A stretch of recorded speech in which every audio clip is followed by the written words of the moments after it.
L'art est dans la rue, c'est le titre qu'on a choisi, mais c'est une expression qu'on a reprise dans le discours de certains contemporains. La rue, elle est animée et vive dans des grandes villes comme par exemple Paris depuis déjà fort longtemps, mais c'est vrai que ces très grandes images en couleur qui s'imposent à la vue de tout un chacun, parfois signées par des noms d'artistes par ailleurs qui commencent à être relativement établis, ça c'est très nouveau.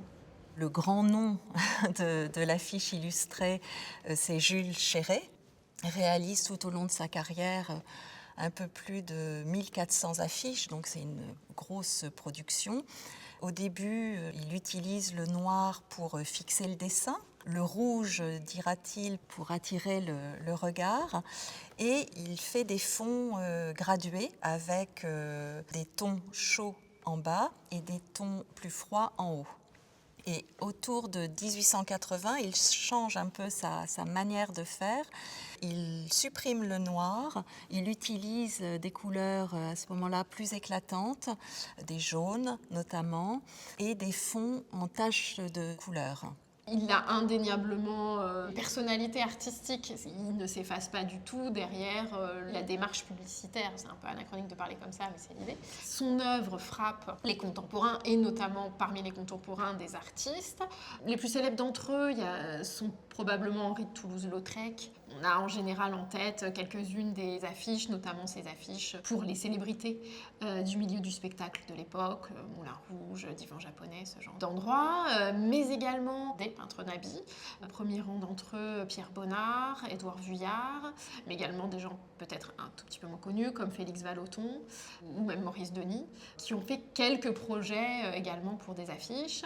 Et puis dans une esthétique un peu différente, mais exactement au même moment, Alphonse Mouchat, qui est peintre techniquement, mais qui va connaître sa célébrité surtout en France par son travail de l'affiche, avec sa première série d'affiches pour l'actrice Sarah Bernard, et puis ensuite également participation à d'autres projets publicitaires. Après, c'est toujours compliqué de savoir dans quel sens se passent les choses. Est-ce que, parce qu'ils sont déjà dans ces expérimentations, les artistes sont frappés par le vocabulaire de l'affiche et se disent que ça va être un endroit où ils vont pouvoir continuer ces expérimentations-là? Est-ce que c'est parce qu'ils font des affiches qu'ils ont envie de pousser plus loin dans leur peinture ces questions-là? Ça, c'est des choses qu'on ne peut pas forcément mesurer parce que les artistes ne se sont pas forcément exprimés directement sur ce sujet-là.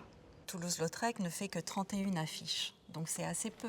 Mais ce sont des affiches qui révolutionnent vraiment le traitement graphique.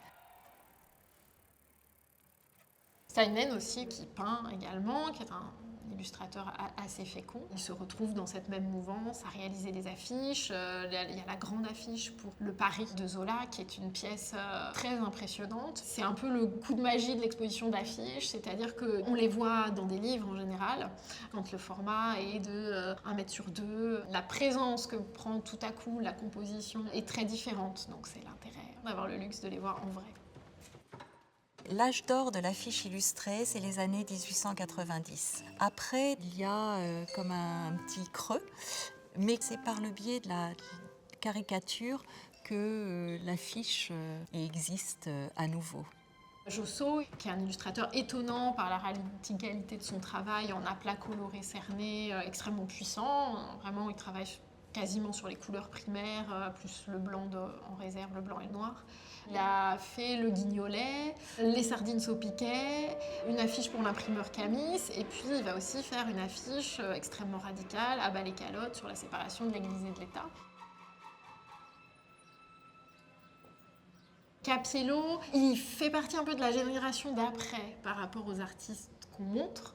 Ce qui est intéressant, c'est qu'il va théoriser sa manière de dessiner en fonction de l'objectif publicitaire. C'est probablement l'un des premiers à s'engager dans des images qui deviennent signatures de certaines marques. Pour Klaus, par exemple, il dessine une figure de cheval rouge, qu'ensuite la marque décline dans tous ses éléments publicitaires parce qu'ils deviennent identifiés à cette image-là.